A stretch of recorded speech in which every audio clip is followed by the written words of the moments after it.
Quando a criança nasce, não demora muito para que os pais e familiares comecem a desenhar seu futuro e as trilhas que ela deve percorrer para ser bem-sucedida. Aqueles que possuem melhores condições tentam assegurar o acesso aos conhecimentos, que, na sua visão, podem construir uma boa carreira. Ainda assim, mais de 26% dos jovens com ensino superior no Brasil estão fora do mercado. Isso não pode ser atribuído apenas à crise econômica. A grande pergunta é: os atuais processos de aprendizagem estão facilitando o desenvolvimento das competências e habilidades que realmente importam? Ouvidos atentos podem mais. Este é o Pod, o podcast do Sebrae Alagoas. Toda semana um convidado especial para um bate-papo sobre temas que impactam negócios, carreiras e sociedade. Iniciamos agora o 7º episódio da temporada O Mundo Mudou. E você? Hoje vamos falar sobre como se habilitar para esse mercado que exige menos títulos e mais atitudes. Num bate-papo com Luciano Meira, cofundador da Joy Street e professor de Psicologia da Universidade Federal de Pernambuco. Olá, Luciano. Bem-vindo ao nosso programa. Durante muito tempo, o mundo classificou os empreendedores pelo número de títulos acadêmicos. Mas há alguns anos, a necessidade de um diploma parece não importar tanto para as empresas como a Apple, Google, IBM. Inovadores como Elon Musk, por exemplo, reiteram que a oferta de boas aprendizagens e bons cursos nem sempre estão nas escolas formais. Isso não significa que esses líderes de mercado estão buscando perfis menos preparados, mas passam uma importante mensagem sobre o que realmente importa na formação das pessoas de agora por diante. Quais são as competências e habilidades necessárias para empreendedores e profissionais nesse mundo tão acelerado e em transição? Muito bacana. Olá, Vinícius. Obrigado pelo convite. Um prazer conversar com vocês. Olha, de fato, progressos na inteligência artificial têm amedrontado, digamos assim, muitos tipos diferentes de audiências. Mas a gente tem que se lembrar sempre, nesses contextos, que o que é fundamental é, como você já mencionou, uma preparação que eu vou chamar aqui de contextual, de contextualizada, né? Quer dizer, as máquinas, a inteligência artificial, elas não são capazes ainda e não serão por muito tempo, tanto quanto eu possa dizer aqui dos estudos realizados na área, de produzir sentido para as coisas. Nós somos organismos especialmente desenhados do ponto de vista social, cognitivo e afetivo para produzir sentido, para significar, dar sentido às coisas, né? Então, tudo que em nosso trabalho, em nossos afazeres diários, em nossa vida cotidiana, domiciliar, familiar, etc., puder contribuir para a gente produzir sentido, a gente vai estar à frente das máquinas. Então, mas especificamente o que é que isso significa? Veja, uma capacidade como a capacidade de colaborar, tá certo? As máquinas, elas podem operar ou cooperar, tá certo? Elas realizam tarefas ao mesmo tempo. Mas como elas não são capazes de produzir sentido do que elas estão fazendo, de significar simbolicamente, em outras palavras, de construir emoções acerca da produção delas, por exemplo, nós temos a capacidade de, além de cooperar, de colaborar, ou seja, de realizar um trabalho que faz sentido juntos. Isso só a gente consegue realizar até hoje. Então, essa é uma das capacidades, só para chegar na resposta, essa é uma das capacidades que a gente tem que insistentemente, na escola, na academia, no mundo do trabalho, incentivar as pessoas a construir. E colaborar não é fácil, Vinícius. Operar cooperar é mais fácil, né? Você, por exemplo, alguém no sistema de limpeza de uma cidade está cooperando com o prefeito. Eles estão, ao mesmo tempo, fazendo a cidade melhor. Mas eles não estão necessariamente colaborando, o que é uma pena. Eles poderiam estar colaborando no desenho de uma cidade inteligente, por exemplo, né? Então, ensinar essa capacidade é uma coisa de longo tempo, é uma lifelong learning capacidade desenvolvida ao longo da vida, mas também desenvolvida numa diversidade de nossas atuações no mercado de trabalho, como eu disse, na escola, na academia. Então, por exemplo, para colaborar, eu tenho que saber ouvir. Não consigo colaborar sem ouvir o outro. Então, uma habilidade o que eu chamo de escuta altruísta, né? Escutar com vontade mesmo, de entendimento desse outro, é uma habilidade essencial nesta competência tão sofisticada que é a colaboração. Mas isso é só para dar um exemplo, tá? Tem muitas outras coisas, né? A competência dialógica, né? Para colaborar, você tem que exercer suas capacidades de diálogo. Além da escuta, você tem que saber endereçar o outro dentro de uma comunicação. E por aí vai. Muitas pessoas têm visões distópicas sobre o futuro, de como os robôs dominarão o mundo e tomarão a maioria dos empregos. Mas essas crenças podem, efetivamente, nos fazer perder o foco no que realmente importa. Como você percebe essa questão e como se preparar para ser relevante nesse mundo cada vez mais digital e permeado por inteligências artificiais? Vinícius, eu adoro uma ficção científica, de verdade, assim, é um dos meus gêneros preferidos, tanto na literatura quanto no cinema, mas eu sou mais otimista do que a criação desses mundos distópicos, né? Por quê? Porque o futuro, na verdade, ele não é sujeito a uma previsão, tá certo? Ele é sujeito a trilhas criativas. Então, nós criamos os futuros possíveis e trabalhamos para desenvolver esses futuros. Então, é como o professor Silvio Meira diz, né, por acaso meu irmão, o futuro vem de futuro. Por quê? Porque nós, líderes, educadores, as pessoas em geral, podem imaginativamente viajar para o futuro, imaginar como elas desejam, voltar para o presente e, no presente, em direção àqueles futuros possíveis e desejáveis, trabalhar para que eles se realizem. Portanto, o mundo só vai ser distópico se a gente imaginar mundos distópicos e trabalhar na direção deles. Mas a gente pode imaginar mundos muito mais otimistas, com menos desigualdade, mais democracia, mais possibilidades de acesso e assim por diante. Quer ver um exemplo de mundo não distópico, com mais igualdade, que está sendo criado agora? É um exemplo bem recente, de alguns dias atrás. O Magazine Luiza, ostensivamente, de forma ativa, realiza um programa de trainees, onde ela só coloca negros. Por quê? Porque, historicamente, os negros têm sido alijados desse processo. O povo negro tem sido alijado desse processo no Brasil, nas grandes corporações. Tanto é que o próprio Magazine Luiza, declaradamente, diz que só tem 16% de seus líderes que são negros. Então, ela, com um processo de reparação histórica necessário e a fim de obter igualdade no futuro, ela começa a trabalhar hoje. Então, assim, esse é um mundo de mais democracia, mas é um mundo que a gente tem que construir diariamente, senão o mundo fica de um jeito só. E inovação, Vinícius, a gente sabe disso, inovação é a diversidade, é a nossa capacidade de construir futuros possíveis através e por meio da diversidade. As tecnologias digitais vêm remodelando os processos de educação que estão se tornando mais digitais. E a pandemia deixou isso muito evidente. O que é esta aprendizagem híbrida, Luciano, que você vem falando? A sala de aula tradicional realmente faliu, como você abordou numa recente palestra? Pois é. Então, tradicionalmente, eu vejo a escola clássica do ponto de vista dessa que se estruturou nos últimos 200 anos e perdura muitas de suas metáforas até hoje, eu vejo como um grande mecanismo de oferecer certificação, que você, inclusive, na primeira questão já um pouco questionou as bases desse negócio, porque grandes corporações não desejam mais a certificação, ou apenas a certificação, mas, de fato, competências que são válidas dentro daquele contexto. Mas a escola tradicional ainda é esse grande mecanismo de entregar certificações construídas com base em muito disciplinamento, baixa socialização, através de métodos que são basicamente a construção de conteúdo.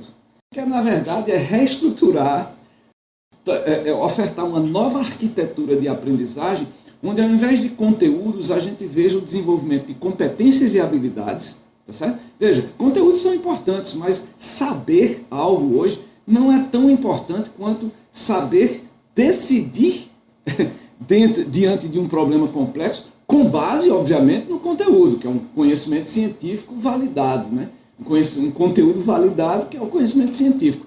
Mas só saber não vale mais, não é mais. A gente tem problemas descomunais, a gente está dentro de uma pandemia global do novo coronavírus e a gente tem que saber tomar atitudes em relação a isso. Às vezes atitudes muito simples, como usar uma máscara.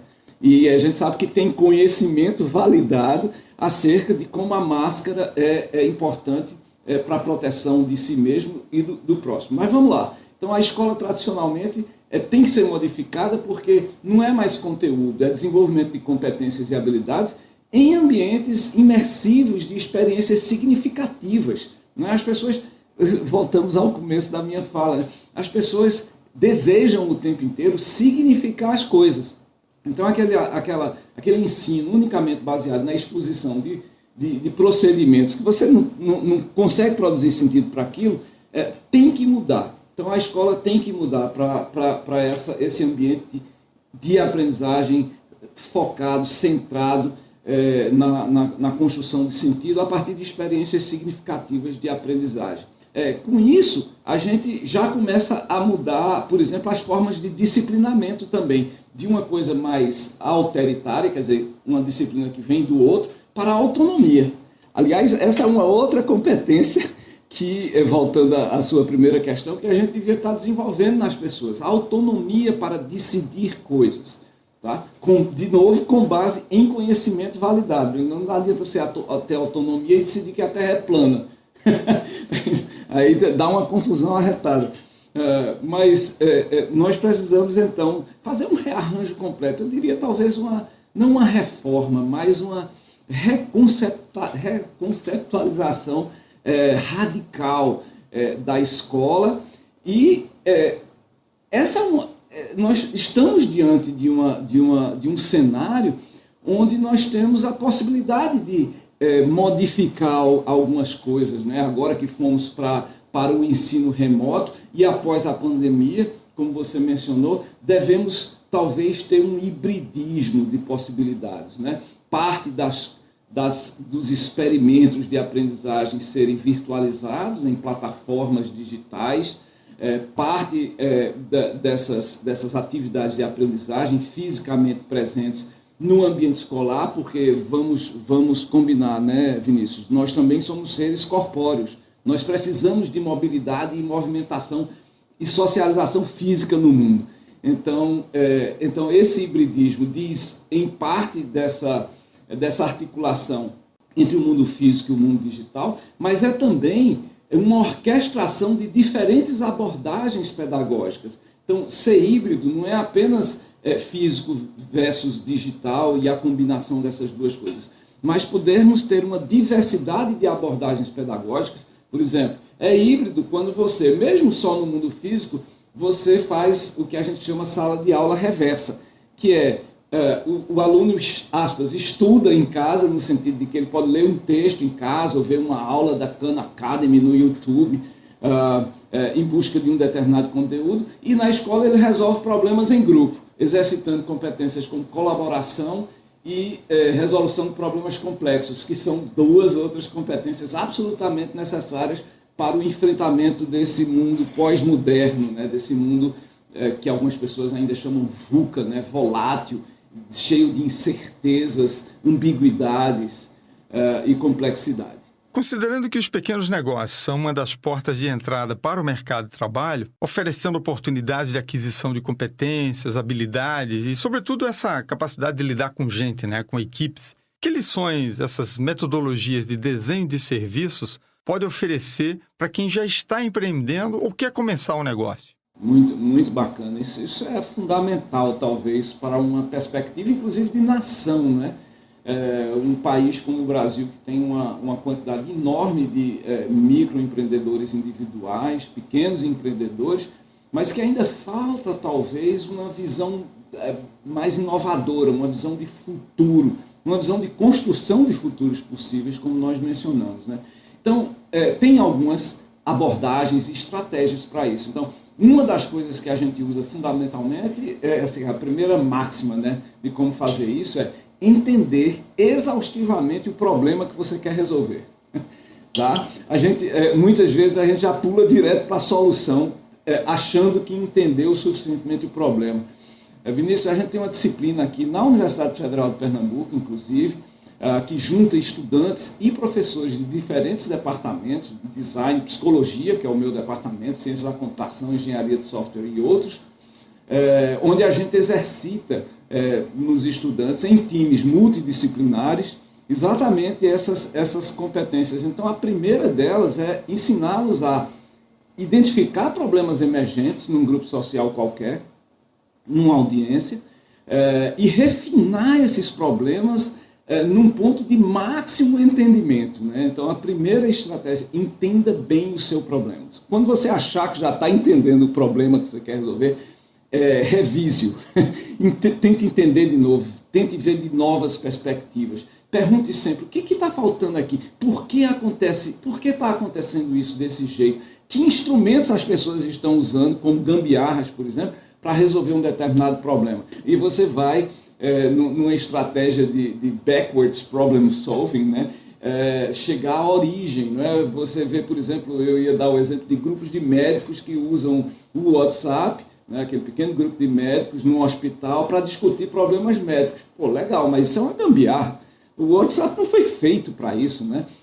Porque você se perde na conversação, não tem formas fáceis de você achar o que está lá dentro do WhatsApp. Você pode confundir um grupo e dizer, como eu já vi acontecer, inclusive, num outro grupo, uma coisa que era uma privacidade, algo. Então, pode ter ali um problema emergente interessante, que você pode ser o empreendedor que vai resolver aquilo, talvez com um aplicativo dedicado à discussão de questões médicas. Então, o primeiro passo é o entendimento do problema. Mas tem um segundo que eu gostaria de mencionar, ou dois talvez, se o tempo permitir, que é a construção de uma proposta de valor. Ok, porque aí você entendeu o problema, já, agora eu vou desenhar a solução. Não desenha ainda a solução, desenha uma proposta de valor. O que você quer entregar àquele grupo social, àquela comunidade, àquela audiência, que vai dar conta, que vai endereçar o problema que você acabou de identificar. Isso já é a solução? Não. Isso é o valor, de fato, como que você quer mudar os comportamentos, as atividades cotidianas daquele grupo, baseada numa solução que você ainda vai construir. Tá? Isso a gente chama a proposta única de valor. E, finalmente, ao desenhar as soluções, aí tem um monte de estratégias, né, que vem do campo do design, mas também vem de estratégias que a gente tem pesquisado na psicologia, por exemplo, nas próprias ciências da aprendizagem, de desenhar soluções que são ao mesmo tempo factíveis, dá para construir, tá certo? Às vezes pede uma solução inacreditavelmente complexa que não dá para construir. Então começa pequeno, a gente chama mínimo produto viável, né? Mas algo que entrega o valor que você desenhou para aquele problema. Então, que seja factível, que seja viável economicamente, tem que ser sustentável, senão ninguém vai ter esse negócio, né? E que seja desejável, tenha um eco dentro das comunidades. Porque se ninguém usar, Vinícius, não é inovação. É só um invento que você fez, mas que não tem impacto na sociedade, nas mudanças de comportamento das pessoas. E a gente sabe, transformação digital é principalmente uma mudança cultural e uma mudança correspondente no comportamento das pessoas diante de um problema qualquer. Excelente fechamento, Luciano. Muito bom ter te reencontrado aqui, sempre inspirado. Sempre que a gente dialoga contigo, você traz novas perguntas ao invés de respostas prontas. Isso nos leva a pensar em como enfrentar esses desafios contemporâneos e se preparar para o futuro. Afinal, quando a gente tiver todas as respostas, as perguntas mudaram. Eu que agradeço a oportunidade, foi muito bacana conversar com vocês e vamos juntos. A gente tem a possibilidade e as competências no nosso país para construir uma grande nação. Está faltando estratégia. A gente é capaz de juntos construir as estratégias de nação que a gente precisa tanto. Obrigado, Vinícius. Obrigado, Sebrae Alagoas. Você acompanhou o 7º episódio da temporada O Mundo Mudou. E você? O bate-papo de hoje foi com Luciano Meira, cofundador da Joy Street e professor de psicologia da Universidade Federal de Pernambuco. Você ainda acredita que as inteligências artificiais irão substituir o homem? Na verdade, tudo aquilo que estimula e produz o sentir nos coloca à frente das máquinas, sempre. A capacidade de questionar, colaborar, dialogar e gerar sentido, própria do Homo sapiens, devem ser insistentemente estimuladas nas escolas e no ambiente de trabalho, para que possamos continuar sendo melhores seres humanos. Obrigado a você que nos acompanhou até aqui. Na próxima semana vamos falar sobre o novo perfil de consumidor e como as marcas podem se conectar com seu público. Espero você. Até lá. Este foi o Pod, o podcast do Sebrae Alagoas. Saiba mais sobre nós em www.al.sebrae.com.br e nos acompanhe nas redes sociais. Sebrae Alagoas, a força do empreendedor brasileiro.